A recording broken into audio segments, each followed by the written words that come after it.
Hello hello. अच्छा भाई, तमाम श्रोता समाज के हम व्यास बलराम यादव के तरफ से सब कोई के चरण में बार बार नमस्कार बा। आज फिर Sharda digital live recording studio से संजीत मोदी जी के ऑफिशियल जी के चैनल से एगो साहित्य गीत सुनावे जा रहा बनी। अरवा सबनी से यह विशेष करके प्रार्थना नहीं हो रहा बा कि रवा सबनी ए गाना के सुनी आ हमनी के गाना के लाइक सब्सक्राइब करी सब का जी।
हमरा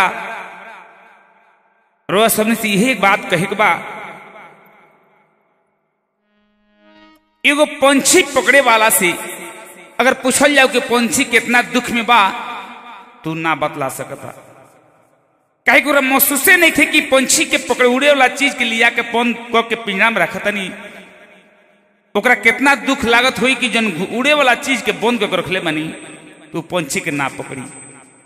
एगो छुरी मारे वाला अगर महसूस करे कि वो छुरी यदि हमरा कोई मरले रही तो कितना पीड़ा होला और दर्द कितना होला तो कोई छुरी ना मारी। एगो दुखिया के हाल अगर कोई के दुख को ना पड़े ऊ जाके सुनावे, वो हर समय खुशी से ही भरल बा, तो दुखिया का हाल ऊ नहीं बुझ सकत कि दुख का हाला का। यही पर मधोसी जी एगो हम गीत रुआ सबने के सुनाओ तनी कि पिंजरा में बंद सुगनवा की बेआधा जीव खतिया का जानी। का बुझता कि कितना दुख में, कितना संकट में, कितना बुरा दिक्कत होत है। पिंजरा में बंदे सुगनवा की बेआधा जीव घतिया का जानी। पिंजरा में बंदे सुगनवा की बेआधा जीव घतिया का जानी। दुखिया पर के तेना दुख होला, दुखिया पर के तेना अरे दुखी होला। बेदर्दी विपतिया का जानी। दुखिया पर के तेना दुखी होला। बेदर्दी विपतिया का जानी। दाग लागल बावी अर्ज करा में उहे दागी निहारे दूसरा में। जी अपना इज्जत खुद ख्याल ना कैलक वो दूसरा की इज्जत का बुझ सकता। जमाना ऐसा हो गइल बा कि जेकरा में हजार अवगुण भरल बा और दूसरा के अवगुण निहारता। दाग लागल बावी जेकरा में उहे दागी निहारे दूसरा में।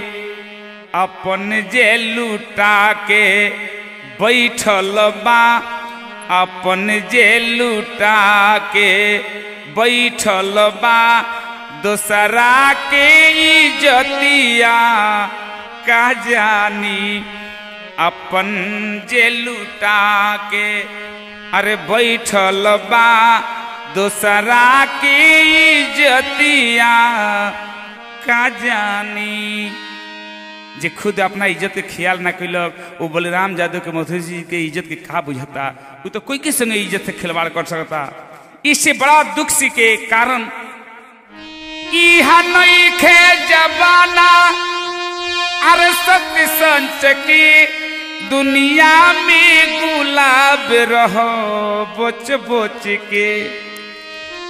नहीं खे जबाना अरे सत्य सच की दुनिया में संजीत जी रही बच बच के। जेकर भरुआ भलाई करता नहीं उहे रुआ संग बुराई सोचे लगता, जेकरा कर रुआ हेल्प करे के चाहता नहीं उहे रुआ संग घात करे के चाहता।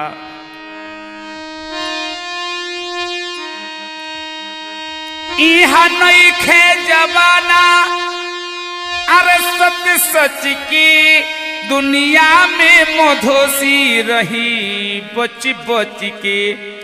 मुदई तो बलिरामवा बड़ले बा मुदई तो बलिरामवा अरे बड़ले बा मुदई संगतिया का जानी मुदई संगतिया का जानी। जे दिन पर दुश्मन ही कैले बा मुदी अपन कुटियन कैल बा ओकरा के संहतिया में कहो नहीं खे बन सकत। इससे हम कहतनी ये गाना बजाना रुआ सबनी के नीक लागे, निमन निमन बात रुआ सबनी के सेवा में हम छोड़बा ना जी। संजीत मधेसी ऑफिशियल चैनल के लाइक सब्सक्राइब करी सबे। हमनी एक से काल व्यास से बढ़िया बढ़िया बाणी रुआ सबनी के सेवा में रखब जा। सब श्रोतागण के सब भोजपुरिया भाई के बलराम यादव को से बार बार नमस्कार बा प्रणाम बा स्वीकार करी।